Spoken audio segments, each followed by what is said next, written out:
All right. Well, welcome to episode one of The Bitter Upper Lip. My name is Tyler. Thank you very much for joining me. So, in kicking off our series, I felt it would be all more appropriate if we start off with a Georgia beer. So, today we are going to be reviewing Pretoria Fields Collective Skywater Golden Ale. Pretoria Fields is a brewery out of Augusta, Georgia. Skywater Golden Ale, we're just reading off the can here, is a refreshing, clean, and crisp ale for the commoner, brewed with wheat and corn. And I believe their website says it's also brewed with some oats as well. So this is definitely the field in a can. Further reading here on the can, in our quest to create the highest quality craft beer, we are proud to grow barley, wheat, hops, and various fruit on our farmlands. Experience a bit of South Georgia in every can. Skywater is the go-to beer for your everyday needs. Whether you're doing yard work, hiking, fishing, this will be the beer to have by your side. According to the website, let's check it here. It is 5.1 ABV.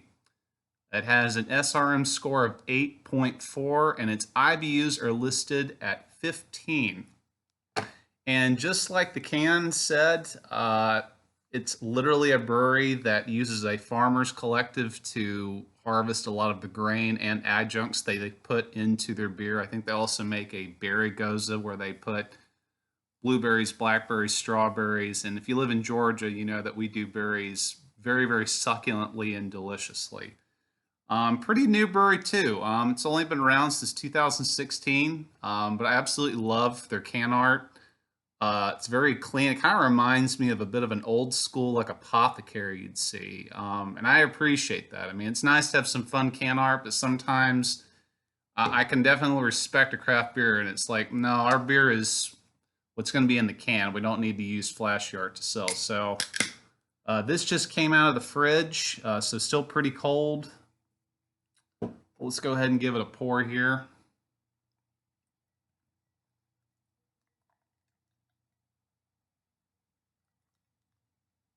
And of course, for this just being a regular old golden ale, I'm just going to be using a shaker glass.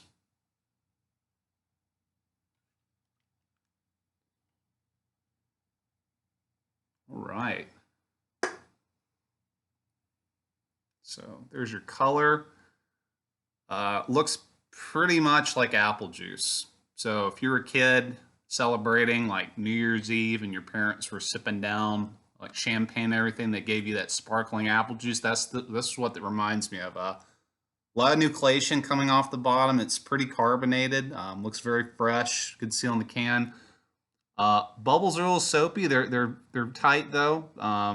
It's what I would expect from a beer like this. Barely half a finger of head. Um, just a nice golden color again. Pretty much apple juice is the best analogy I can think of with the color. All right, so let's take a whiff.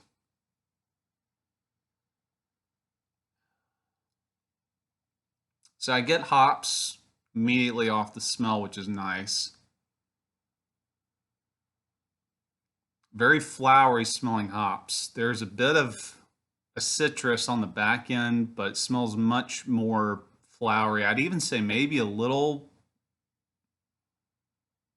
yeah, like maybe a bit of an earthy spiciness to it. But flowery is the first thing I think. There's definitely some citrus though. I'm definitely getting some of that cereal quality from the malt bill. It doesn't smell particularly sweet though. Like if I was having like a big old like English style ale, like you know how it sometimes just smells like you have toast or bread. This doesn't smell like that. It's got a little bit more of a cleaner cereal smell to it. All right, now the best part. Cheers.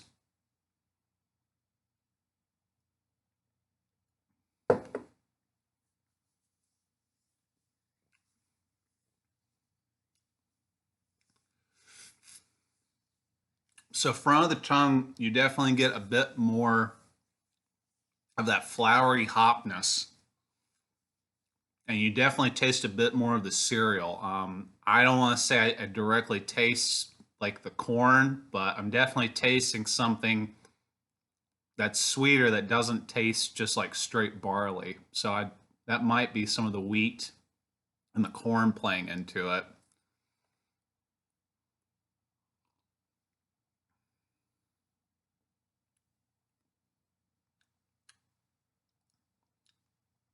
Bit of a medium mouthfeel, so it does not feel like a pilsner or a lager or anything. You definitely feel like you're drinking like a good ale, despite the color, um, but still very refreshing.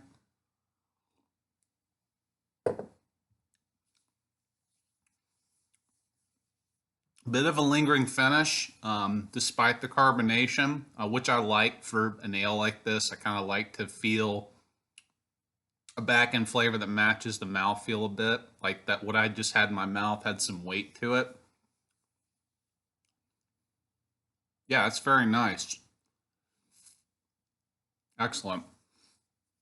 Yeah, golden ales have a bit of a special place, Mark. Like years ago, the first beer that I tried to homebrew was a golden ale too. Um, so, and it turned out well. It was for first homebrew, but now what would I drink? I mean, truth in advertising, I could definitely see myself drinking this when it was in the high 90s. I mean, if you've never been to South Georgia, it feels like the armpit of hell at times in the summertime. So this beer to me is definitely reflective of not only just people who've been in South Georgia, but farmers who have done manual labor out in the summertime that know what heat is and know it's refreshing. So that's probably my best uh, advocacy I can give for this. It tastes like it was brewed by people that know what hot is and what refreshing needs to be to fix that. Yeah. What I like is too is unlike a lot. I mean, the IBUs are obviously very low on it, but it's warmed up a little bit now. That hot presence is starting to kind of meld a bit. Like there was a little bit of a sharpness when I first drank it, but now it tastes kind of like that floral citrus spice is kind of starting to meld a little bit, much more quickly than I thought it would. Also, I don't know if that's just because I've had a couple of drinks of it, but yeah, that's also. I mean, I could see myself having this with, boy, like, so if you've got like a beer battered like fish recipe, like for frying, this is I would be using this in it instead of like a pilsner or a lager, just because this just adds a nice, yeah, like this is something I would want with like French fries, fried shrimp, fried fish. I could have a burger with this for sure. Um, because it definitely has a little bit of sharpness that feels like it would cut through fatty, oily food really well too, without weighing you down, so you can finish your meal. So yeah, that's excellent. So yeah, my verdict on that is definitely give it a try if you can. Golden Ale is definitely not a moniker you see on a lot of release cans. This is a year-round release from them, so it's not like a one-off or anything like that. Another thing I appreciate about brewers is when they kind of take a, I'm not gonna say like an off style, but like an off meta style and release it. Like I can't name off the top of my head how many brewers have a year-round release. Is one of them is a golden ale. So that speaks well, I think, to their confidence and knowing that they've got a good product. So my overall verdict is like, yeah, it's a delicious beer. Definitely would recommend giving it a try if you see it. It's a very well priced 6 pack too, so it's not like you're gonna be paying like 13 plus bucks or something. I'd say it's got a good blue collar tag on it for a 6 pack of beer. So awesome job, Pretoria Fields. Love the beer. Look forward to finishing up the rest of my 6 pack while I'm in quarantine, helping to keep me sane. So yeah, guys, thanks for tuning in. So until next time, keep your mind sharp, your heart clean, and your upper lip bitter. See you next time.